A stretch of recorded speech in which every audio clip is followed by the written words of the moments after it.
I'm gonna pass them down. Okay. I'm Jeff Glass. My film was Relationship Cultivation. It was the one with the window plant and the bird. Yeah. Nice. Plant theme in the screen. Hello, I'm Zolo, Aram Zolo Sentinel, and my movie was Rubber on the Ropes, the boxing one. Hello, my name is Addison Fujimoto, and my film was Sprout, the one with the plant girl and the plant dad. Oh my god. I thought they were connected. Oh my god, I'm sorry. No, they're, Yeah, you gotta figure My bad. it's kind of a practical joke. Okay, sorry. I'm Anjali, and my film was Paper Swords, the last one. Hi, I'm Chantel Alonso, and my film was Ariba's Delivery. That was the one with the chicken at the end. Hi, I'm Luke Xiao. My film is the two characters fighting under the water. These amazing movies, guys. I'll just start with, can you tell me a little bit about where the inspiration for your film came from? And then what was the environment in which you made it? How long did it take you? Was this for like a thesis project? Was it just like for passion? Where did it come from and how did you make it? Okay. So my film came from partially just a desire to make a film. I was already working as a storyboard artist, but had not done art school. So I kind of wanted to experience the pipeline top to bottom. I think the biggest inspiration is my lovely wife Audrey, who's over there.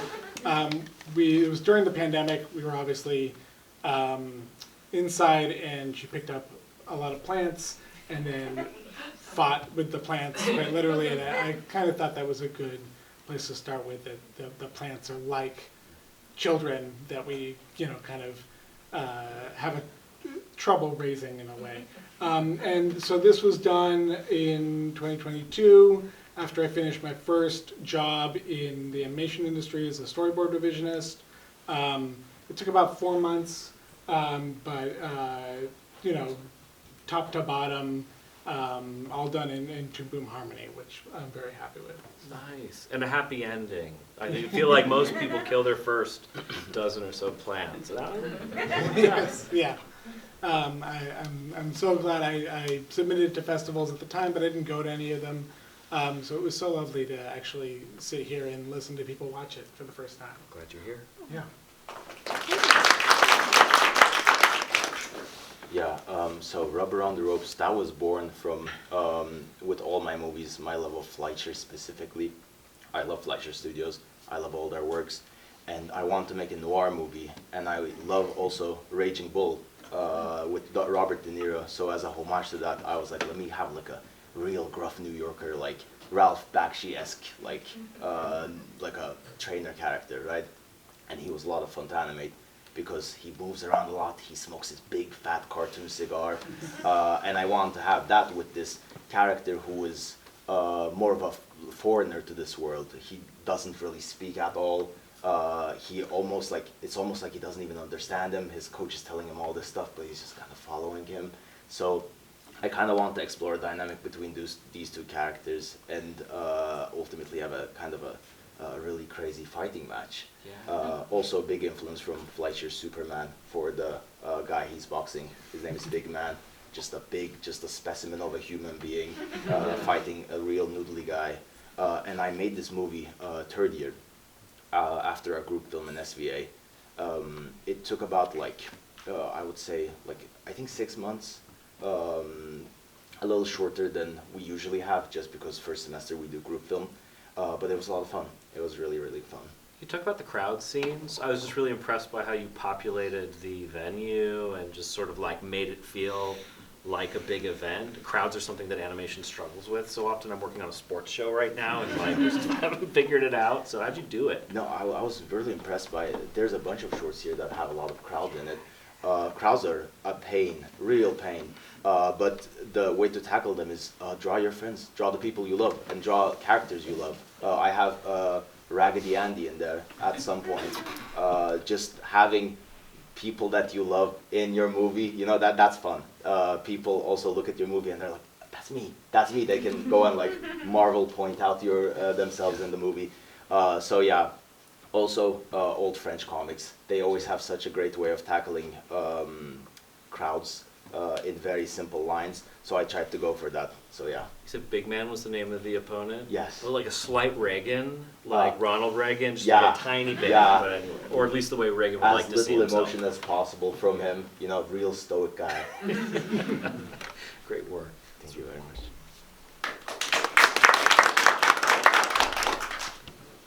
So Sprout is kind of inspired by a couple of things, but mainly kind of like my experience growing up as a trans woman. And I think that like puberty as a whole is like kind of a terrifying thing, and I had kind of a terrifying experience with it growing up. And so I was thinking like, oh, what would be sort of like a fun way to, you know, twist this into like a cute little analogy that's maybe a bit more digestible. And so I thought like, oh, plants, you know, plants grow weeds. Weeds are kind of like unwanted things in your gardens, and so that was kind of where the idea started from. And yeah, and I also created this film during my third year at SVA. So I had the same amount of time, about like 6 months or so. I kind of stretched a little over because I didn't completely finish it 100% by the time that we were supposed to turn it in. But it happens, and thankfully I got credit for it. So The design for your film was so fully realized, like the characters were so appealing, even just like the domestic setting. It like reminded me a little bit of Fungies and Bluey, how like all the rounded forms and all the like you could imagine an entire story sort of unfolding from there. What was your process for designing these characters in this world? So I guess I just wanted to design characters that were simple to animate. I wanted to like really go out with making the characters feel like really like have like a sort of like form to them, feel three-dimensional despite being 2D animated. And so making spheres was kind of the easiest way to do that. The characters are literally just a bunch of spheres on top of each other. And so yeah, the backgrounds were designed in Blender, and I had a whole pipeline to sort of convert the 3D backgrounds into like a 2D watercolory kind of thing. And so that was really fun to try to figure out. What was the was that a stylistic or a like production-driven choice? A bit of both. I don't like drawing backgrounds, and so I was like, oh, if I can Blender it, I'm gonna Blender it. And you know, that's a whole nother like skill set that's super fun to try to learn. It looks great. Thank It looks you. really good.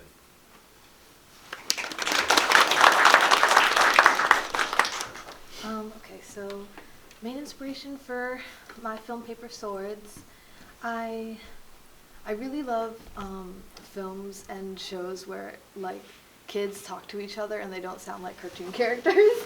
They sound like they're actual kids having like a conversation, and I really wanted to do something that had that realism. And I was thinking about just like what do kids talk about, and I don't know why my mind just went like straight to like death. It started out, the whole thing started out with just like a doodle of like, it started out as this little blonde boy, a little blonde boy who had like a cardboard shield and a paper sword, and I was like, oh, that's cute. I wonder what I can do with that. So then I turned it into like this whole thing, and I specifically really wanted it to be not depressing or not like somber at all. Like I spent probably too long on the script, like tweaking it, trying not to make it too much like, ugh, I don't know. I really wanted you to like leave from it and be like, oh, that was nice. So, yeah. Oh, and sorry, the other question. This was also my SVA third year film, but I did not finish it in 6 months. I submitted it unfinished, and but it took a year. But I still got my credit, so it's okay. Yes. Yeah. It's so hard to get two kids talking on screen in a way that feels naturalistic. Like Disney can't do it. And so how did you cast that? How did you approach the writing of that? How did you get such a naturalistic and like sort of sparking with life dialogue between two kids in the backyard? That is actually very interesting because, fun fact, I'll tell you a secret, they never met. They never met and they never spoke to each other, actually. They were all just, I found them on the internet. I found these two kids online, and I was very adamant about wanting to cast kids, and I got a lot of auditions that were like old ladies doing like an Ash Ketchum voice, and I was like, this is like the opposite of what I'm going for. But it was funny, and that was the first time I like actually casted for a film, and I had a newfound appreciation for casting people, and I pretty much it was honestly very easy. It was probably easier than people think it was, and that's why I'm on it. Like, I've gotten this question a few times, and it's honestly shocked me. I've been like, wait, guys. So I don't know, I think I just got really, really lucky that my like little casting call found the right people online. And did you voice direct them live, or were they self-tapes? I gave them lines, and I gave them like probably annoyingly like descriptions. And the younger one, I didn't even speak to her. I spoke to her mom because she's like 10 years old. So I was like, "Hi, can you give these to her?" And then she was like, "Sure." She had a lot of fun. Here are them back. And I was like, "Oh, this is awesome." And yeah, I'd have them do like 5 takes per line. I can get into all the technicalities, but it was good. I didn't have to have them re-record too much. I was very, yeah. Very cool. It was fun. It's a great cast. Thank you.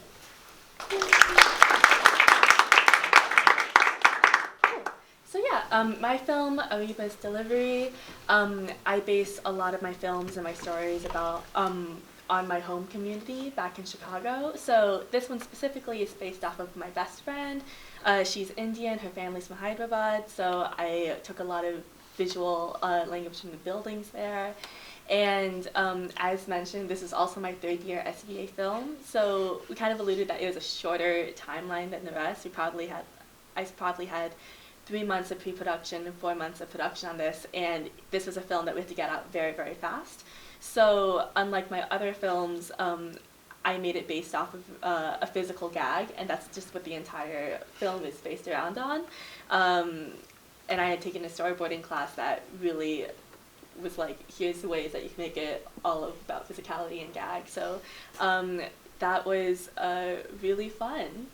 Yeah. It's just based on that one joke at the end, the entire thing. Anytime you got a chicken and a chicken joke. Phenomenal. Can you tell me a little bit about the location design? Yes. So as mentioned, it's based off my my best friend who comes from India. And so this took a lot of research and asking her about it. And a part of it on collecting photos also included going on, because it would be very far to travel there, so I did go on Google Street Maps. I found buildings and streets and locations and took photos, and then let that sort of help inspire and push the shapes and the colors and all of that. That's phenomenal. Like Google Maps, location scouting, the ability to sort of go and see stuff and put it together. It's really cool. And the animal character designs are amazing. Thank They're you so really much. Thank you.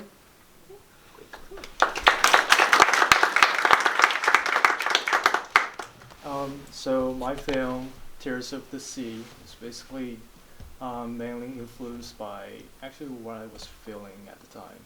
Because I was struggling with my family issues at the time, and also I was really anxious because we actually are making our individual film and the group film at the same time. So that's a lot of work, and we have to to kind of control our because it's like time consuming.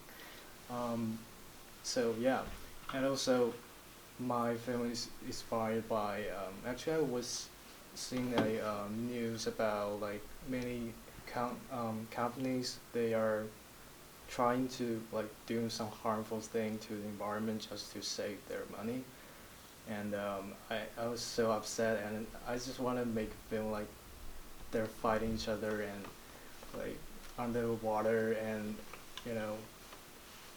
yeah, to just, I was so helpless at the time because I'm trying to help my family, but they're in China, so that's a long distance. I cannot just go back. So I was thinking like just focusing on what I'm doing.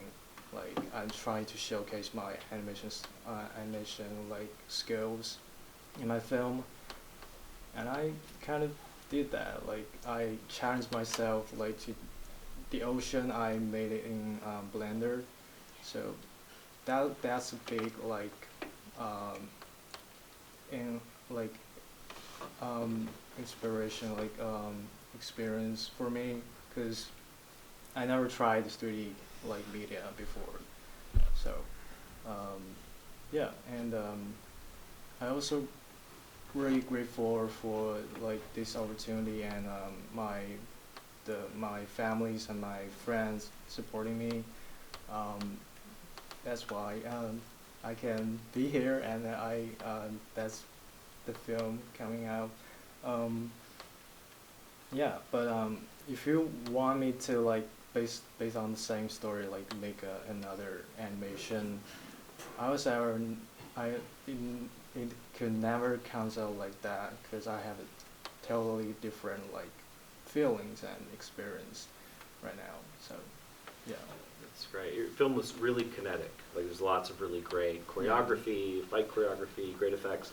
What were you kind of putting in your eyes and ears? What was inspiring you, kind of whether it's action-wise, as you were making that? Yeah. So mainly like in my childhood, I was inspired by anime, and a lot of like I really love those like fight scenes. I really want to try to be an animator like that can like design those impressive like action scenes. So yeah, so that's what I'm trying to do. Like That's great. Let's keep the mic with you, and then it'll come back this way for I think this final question, which is. I'll start with a statement, it's not a question, which is like, there's like a lot happening in the animation industry. There's a lot of like uncertainty, there's a lot of like people at the executive level wondering how they can just sort of like algorithmically do the incredible work that you do. The short answer is they can't, and no matter how much money they spend.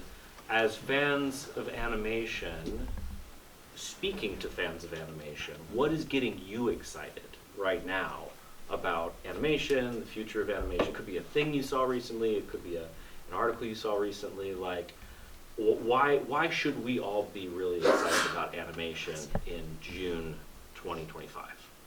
Let's start with you. So last summer, I watched, like I should watch that like earlier. I watched The Perfect Blue by Satoshi Kon, and I was like, wow, that's I've never seen like some like directors can make realistic like anime style like animated film something like that. They can like trying to talk about social like problems, and I think artists can not only like to showcase their individual like lives or daily lives.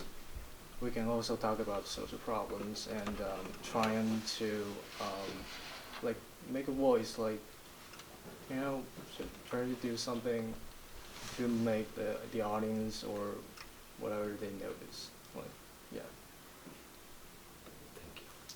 Cool. And this way. Cool. Thank you. So yeah, I mean, animated movies are still coming out. What keeps me going and inspired and excited is from animated movies from smaller studios like Cartoon Saloon or Studio La Cachette, and it has me excited. This is a medium that keeps going. It also keeps me going that animation is one of the places where I found the most passionate people, no matter where I go globally, and no matter what happens in like the industry, they can't take away me holding a sketchbook and a pen. They can't take away my computer, and the fact that the programs are getting more accessible, and for me, so at least as an individual, I can at least control the fact that I can continue doing animations and just do that for myself. So, Yeah, yep. Anybody can make animation. You know, there's this artist and teacher named Linda Berry, and she teaches an illustration course for people who aren't artists. And her whole thesis is that everybody, when they're a kid, inherently picks up a crayon and draws. But at some point, when we become grown-ups, that instinct goes away. For some reason, we stop drawing. And we sort of lose a connection with that essential part of ourselves. So I think everybody needs to pick up a crayon and draw and be reminded that, like, you know, we all have to have that instinct. just getting it out there is very therapeutic. Yeah. So. Thank you. I feel like this is a loaded question. Oh, hardcore, yeah. Okay. I was also going to mention Cartoon Saloon because one of my favorite films by them is The Breadwinner, and I love how it's like it's a cartoon, but the story is so like meaningful and it's so like serious. I feel like it's honestly more of an adult film than a kid's film because like when I watched that as a kid, I like cried and then it ruined me for a week. So I really like, honestly, stories like that kind of keep me going. I also recently watched Common Side Effects, and I thought that was so good, and I loved the drama, and I loved how like you can have like adult stories that are like dramatic and mysterious, but you can still incorporate like those silly like cartoon gags that made us all like really love animation as kids also. And it's just, there's so much you can do, and I just love seeing people like have fun, like clearly have fun. Like I love shows where you can tell they had fun. Yes. And just thinking, I'm also like, this sounds really cheesy, but I'm like really inspired by my classmates. Like these guys that I'm sitting with right now, like I see their work and I'm like, oh, we're gonna be okay. So that's what I would say. Has everybody seen Common Side Effects? You guys should all go watch it. Go watch it. They greenlit a season 2, but I feel like if everybody watches it, maybe they'll give the creator the opportunity to make a season 2 of Scavenger's Reign, which I think we all deserve too. But Common Side Effects is phenomenal.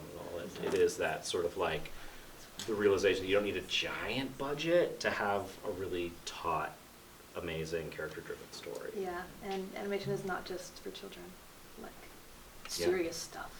It's very serious. Like Capano Narrative, super serious. Oh, yeah. Yeah. I also still need to watch Perfect Blue, so I'm sorry.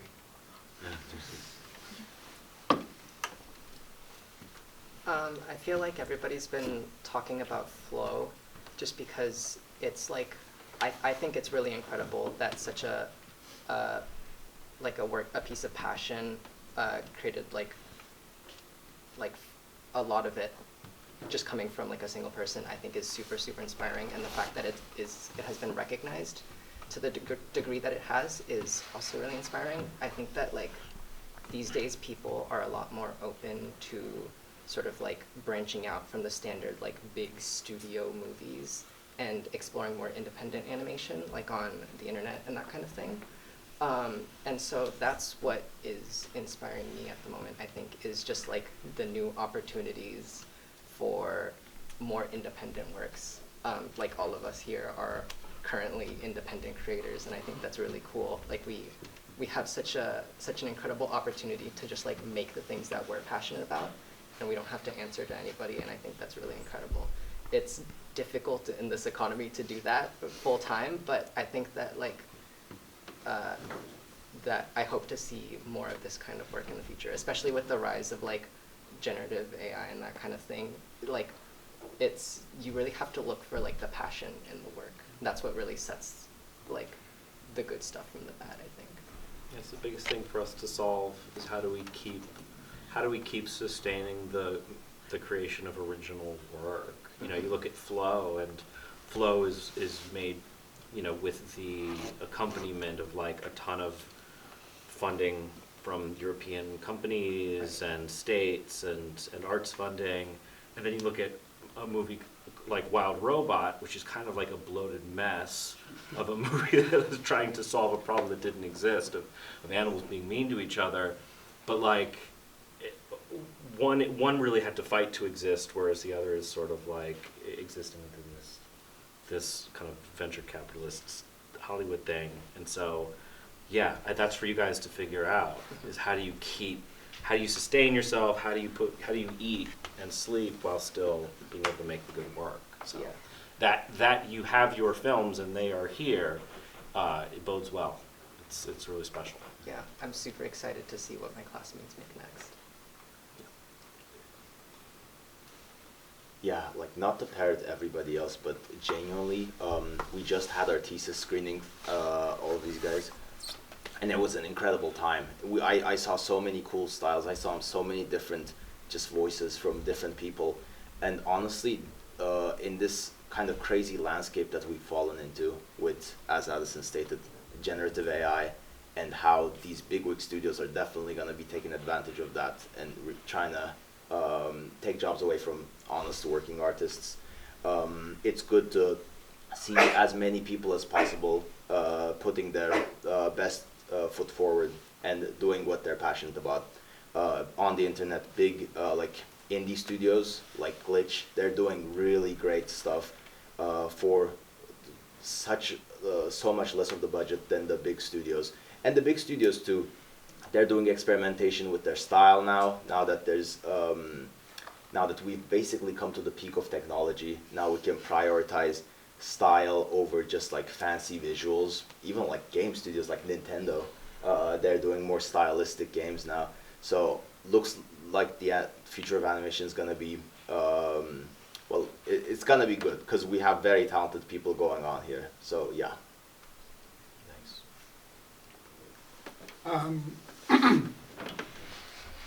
I mean, I'm just going to echo what everyone else has been saying, which is, and as somebody who is not coming right out of school, but is very lucky to have come here and participate in this film festival, to see the quality of work that all of you guys are bringing is very inspiring. It definitely, like, I look into these films, I look at these films, and I think, you know, there's the talent here that is going to drive the next wave of animation. It's so clear. I'm excited, and I hope that those opportunities come around, that especially the American industry gives people a shot at, you know, original concepts once again, because obviously it's so hard to get anything greenlit that isn't already sort of coming with a pre-existing audience. I just want to throw one last thing, which is that to completely change gears, I got back into anime after not having watched it in a long time, and it's always inspiring the sheer breadth of subject matter and level of budget that anime gets made with. There are things that are such niche subjects that you would never expect a TV show to be, especially an animated TV show, to be made out of it, and it's something that I definitely take inspiration from, that even the smallest hobbies can be something that people want to see depicted on screen. It doesn't always have to be the most dramatic, amazing, romantic stories. And that's something that I have really taken to heart recently. And but yeah, to reiterate again, you guys are awesome. This was really great, and I got to sit up here with you. So Thank you. Thank you guys. Thank you so much for being here. Thanks for sharing your films. I wish we could hang out for like a whole day, but I think we're getting kicked out of this space. So thank you again. We'll be looking out for your next films. Awesome.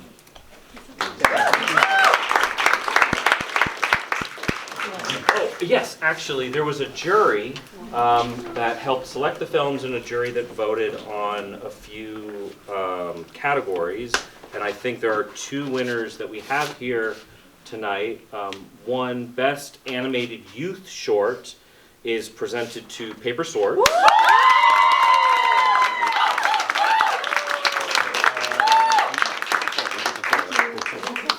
Oh, and you get a gift card. Oh, shit. This is $50 to Board Game Store Game Astoria, which is on Broadway. Buy yourself some magic cards. And is Morgan Young here?